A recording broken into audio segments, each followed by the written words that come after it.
আসসালামু আলাইকুম। আমার সাথে যে কাহিনীটা হয়েছে এটা আসলে ঠিক না। একটা মানুষের ব্যবসা বাণিজ্য নিয়ে দামালিং করা, একটা মানুষের ব্যবসা দিয়া আঘাত করা, এই জিনিসটা কতটুকু যুক্তি?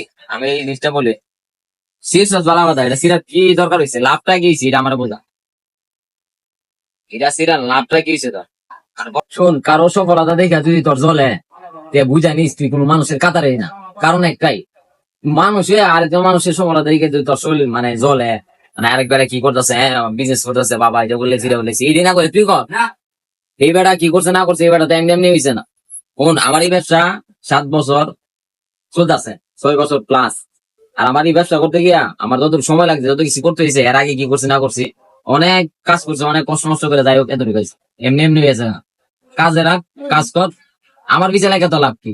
আমার ব্যানার সিরিয়াস সিরিয়াস, আমার লুঙ্গি সিরিয়াস, আপনি সিরিয়াস, আমার ভালো হইতো না।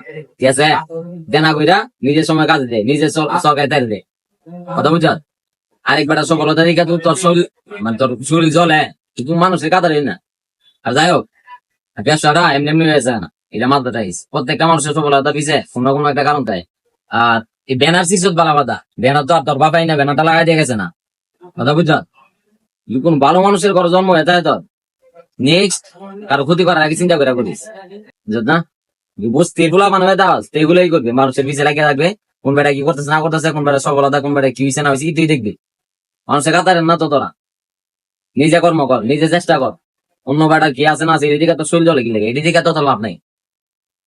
এমন মানুষের সময় আছে, ঠিক আছে? মানুষ হইতে যা, মানুষ হইতে শিখ।